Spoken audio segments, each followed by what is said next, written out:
Hello बच्चों, कैसे हो आप? बच्चों देखो, आज थोड़ी सी क्या है, लाइट की कटौती है 12 बजे तक। तो यहाँ पे एसी कूलर पंखे कुछ नहीं चल सकते। तो देखो, आपको दिख ही रहा होगा, मैं गर्मी में खड़ा हूँ, पसीने आ रहे हैं। इसलिए आज थोड़ा सा क्या है, कम टाइम तक मैं पढ़ाऊँगा, कम टॉपिक पढ़ाऊँगा। लेकिन फिर भी हम पढ़ते हैं कुछ तो। ठीक है, तो थोड़ा सा कोऑपरेट कीजिएगा। हमारे पास स्पेक्ट्रोस्कोपी की बात चल रही थी, जिसमें मैंने बताया था किसी भी पदार्थ का और विद्युत चुंबकीय विकिरणों का आपस में जो क्रिया होती है, उसको हम स्पेक्ट्रोस्कोपी के अंतर्गत पढ़ते हैं। ठीक है, विज्ञान की एक शाखा है, जैसे और भी ब्रांच है, शाखा है।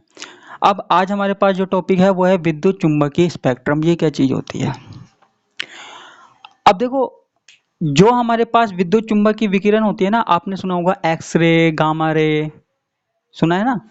उसके अलावा माइक्रोवेव, रेडियो वेव, जो रेडियो से तरंगें आती है। ठीक है, तो इन सभी तरंगों को, इन सभी विकिरणों को हमने क्या किया, उनकी बढ़ती हुई तरंग दैर्ध्य के क्रम में व्यवस्थित कर दिया। क्या कर दिया? बढ़ती हुई तरंग दैर्ध्य के क्रम में व्यवस्थित कर दिया। तो जो हमें एक डायग्राम प्राप्त हुआ, उसको ही हम क्या बोल रहे हैं? विद्युत चुंबकीय स्पेक्ट्रम। ठीक है, तो ये क्या है, जो लैम्बडा है, तरंग दैर्ध्य है, वो उसका बढ़ता हुआ क्रम है। सबसे कम इसकी होती है, फिर ज्यादा ज्यादा ज्यादा ज्यादा ज्यादा। ठीक है, और आपको पता है, जब तरंग दैर्ध्य ज्यादा होती जाती है तो ऊर्जा क्या होती है? कम होती जाती है। ऊर्जा यहाँ से यहाँ क्या होगी? घटेगी। ठीक है, तो पहले हमारे पास कॉस्मिक रे आती है, फिर एक्स रे, फिर यूवी, फिर विजिबल, फिर आईआर, फिर माइक्रोवेव, रेडियो वेव। देखो, जिसके कारण हम देख सकते हैं, जिसके कारण हम कोई भी वस्तु देख सकते हैं, वो किस में आती है? विजिबल रीजन में आती है, आपको पता है। और इसमें आपको पता ही है, विब ग्योर लिखते हैं हम। विब ग्योर क्या बताता है? ये कलर को बताता है, वायलेट, इंडिगो, ब्लू, जो भी है वो कलर को रिप्रेजेंट करता है, ये विब ग्योर।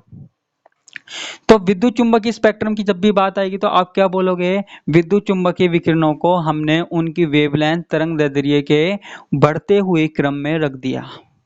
ठीक है, जिसको हम बोल रहे हैं विद्युत चुंबकीय स्पेक्ट्रम। ये छोटी सी बात मैंने की थी। अब आगे देखते हैं, इसको मिटा देता हूं। देखो, एक बात और, छोटी सी बात और करनी है। जो विद्युत चुंबकीय स्पेक्ट्रम होते हैं वो दो प्रकार के होते हैं। There are two types of electromagnetic spectrum. कौन कौन से? देखो, पहला तो जो हमारे पास होता है उत्सर्जन स्पेक्ट्रम। उत्सर्जन स्पेक्ट्रम। ठीक है, और एक होता है अवशोषण स्पेक्ट्रम। उत्सर्जन स्पेक्ट्रम और अवशोषण स्पेक्ट्रम। देखो, नाम से ही पता लग रहा है, उत्सर्जन करना और अवशोषण करना, यानी कि इमिशन करना। उत्सर्जन को इमिशन बोलते हैं ना, इमिशन करना और एब्जॉर्ब करना। अब देखो, होता क्या है, मान लो हमारे पास कोई दो एनर्जी लेवल है, E2 और E1। ठीक है, ये और ये दो एनर्जी लेवल है, कैसे लगा लो। ठीक है, एक तो नीचे और एक ऊपर। ठीक है, अब हमारे पास अगर कोई मॉलिक्यूल ऊपर वाले लेवल में है, ऊपर वाले लेवल में है और उसे नीचे आना है। ठीक है, जो अणु है ऊपर वाले लेवल में है और उसे नीचे आना है। क्यों आना है? क्योंकि उसकी ऊर्जा ज्यादा है और वो क्या है? ऊर्जा को त्याग रहा है। ठीक है, अब कोई अणु ऊपर वाले लेवल से नीचे वाले लेवल में आता है तो वो क्या करता है? जो हमारे पास एच न्यू होता है, फोटोन होता है, उसको बाहर निकालेगा। अपनी ऊर्जा कम करने के लिए क्या करेगा? उसको बाहर निकालेगा, तभी वो नीचे वाले लेवल में आएगा। ठीक है, तो कोई अणु जब फोटोन का उत्सर्जन करके निम्न ऊर्जा स्तर में आ जाता है, तो इस प्रकार से जो स्पेक्ट्रम हमें प्राप्त होता है वो उत्सर्जन स्पेक्ट्रम कहलाता है। क्या कहलाता है बच्चों? उत्सर्जन स्पेक्ट्रम कहलाता है। अच्छा, यदि कोई मॉलिक्यूल निम्न ऊर्जा स्तर में है, लोअर एनर्जी लेवल में है, और वो क्या करता है? फोटोन का अवशोषण करता है।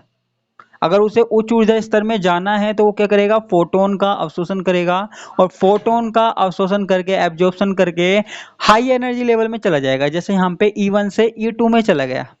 किस में चला गया? E1 से E2 में चला गया। तो यहाँ पे किसके अवशोषण से गया? फोटोन के अवशोषण से गया। ठीक है, तो इस प्रकार का स्पेक्ट्रम क्या कहलाता है बच्चों? इस प्रकार का कहलाता है अवशोषण स्पेक्ट्रम। ठीक है, समझ में आया? तो ये हमारे पास क्या हो गए, स्पेक्ट्रम के प्रकार हो गए।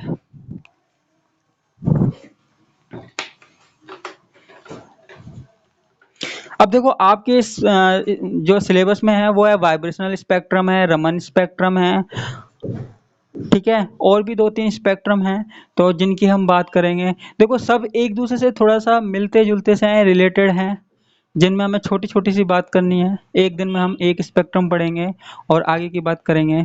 आज मैंने सिर्फ इतना सा बताया है, इसको आप पढ़ना।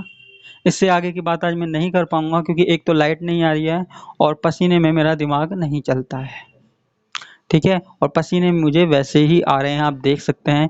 तो यहाँ पे न तो एसी चल सकता, न कूलर चल सकता। कूलर एसी तो छोड़ो, पंखा भी नहीं चल सकता। पंखा तो मैं वैसे भी नहीं चलाता क्योंकि पंखे की आवाज़, जब पंखा चलता है तो उसकी आवाज़ क्या है इसमें आएगी, और कूलर की भी, ठीक है। तो देखो मेरे पसीने आ रहे होंगे, बार बार मैं पूछ रहा हूँ, तो आज नहीं पढ़ा सकता। तो कल मैं पूर्ति कर दूंगा कल की क्लास में। आज के लिए इतना ही काफ़ी। कल मिलते हैं, आज मैं आपसे विदा लेता हूँ।